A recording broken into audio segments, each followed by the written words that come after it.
O ju robër të Allahu subhane, deri sa një ditë prej ditëve pejgamberi sallallahu alaihi wasallam ishte I ulur me shokët e tij, ju tha atyre: "Fa ka'anni ara rajulun yughmasu fi anhari al-janna", thot po më duket se sikur jem duke e pa një njeri I cili po zhytet dhe po noton në lumejt e xhennetit të Allahut subhane.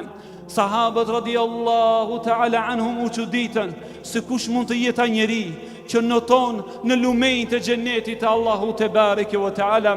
Po ëndra të gjithëve ne, o ju vëllezërit e mi, është që ta fitojmë xhennetin e Allahut xhella wa ala, atje ku do të takohemi me të dashurit dhe miqtë tanë.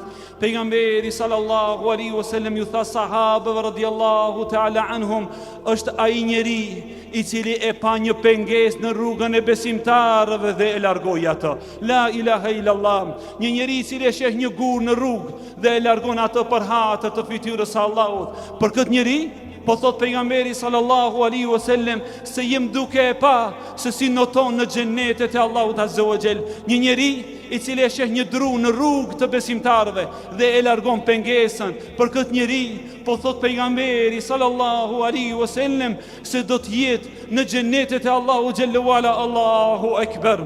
Andaj o ju robër të Allahut, nga ky hadith dhe shumë prej thënieve profetike, të cilat do t'i përmendim me lejen e Allahu xhella wala, po na bëhet me dije një realitet. E ajo është mos e nënçmo dhe mos e përbuz asnjë vepër për veprave që e kënaqin Allahun xhella xhelalu, nga se asnjëri prej nesh nuk e di, o ju vëllezërit e mi, se kur do ta fitojmë kënaqësinë e Allahut xhella xhelalu. Një vepër e thjesht, një vepër të cilën, o ju vëllezërit e mi, shpesh ne edhe nënvlerësojmë atë, megjithatë aq peshë të madhe paska tek Allahu xhella wa ala, sa që pejgamberi sallallahu alaihi wasallam po thot se ai njeri po noton në lumen të xhenetit të Allahut te bareke ve teala.